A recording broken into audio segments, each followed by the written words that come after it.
V okviru mednarodnega projekta StarBios 2 strukturno preoblikovanje za odgovorno bioznanost je v Piranu potekalo srečanje partnerskih institucij.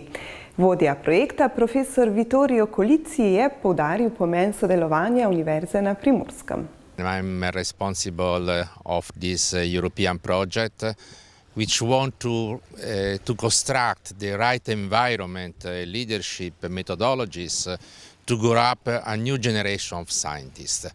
And the reason by which we choose this place and the Primorska University, because this university have the capacity and the potentiality to produce the right new generation of scientists.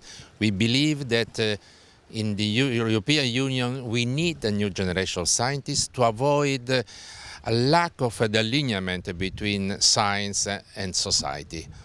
This is, of course, is a chance that we have to construct, and Slovenia is one very important partner in this program, and in particular Primorska University have the good chance to become the core of the new generation of scientists. There is a new university, new people, new methodology, new sectors. So it means that interdisciplinary sector, this is the right, I want to say, component to grow up this new generation of scientists that the European Union needs extremely. V okviru projekta se znanstveniki ukvarjajo tudi s konkretnimi problemi. Our experience in Africa, where we work many times during epidemic events, but we work with the society because we work with the medical health workers. We work with them, we leave them the structure of hospital, we leave the knowledge, the know-how, and we are working also in Italy. We have a lot of problems like in the rest of Europe, an example, because we have a lot of a problem with many scientific issues like vaccine.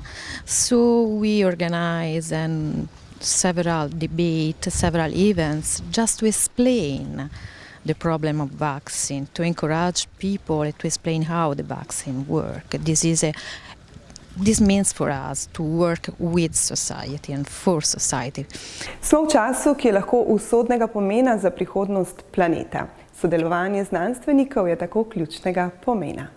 Danes smo priča izjemnemu razvoju bioloških ved, kar je na eni strani zelo navdušujoče, ampak tudi zaskrbljujoče, ker vemo, da nove tehnologije lahko predstavljajo tudi tveganja.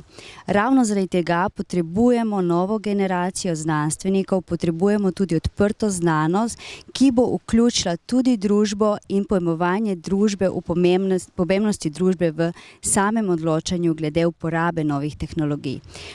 Danes že govorimo o tem, da spreminjamo gene, da zdravimo genetske bolezni, govorimo o proizvodnji novih bakterij, novih mikroorganizmov za čiščenje okolja, govorimo tudi o uporabi različnih pristopov v biologiji za reševanje problematike energije. To je vse pač na nek način predstavljajo znanstvena dognanja in je to za samo razvoj in blaginjo družbe izjemnega pomena.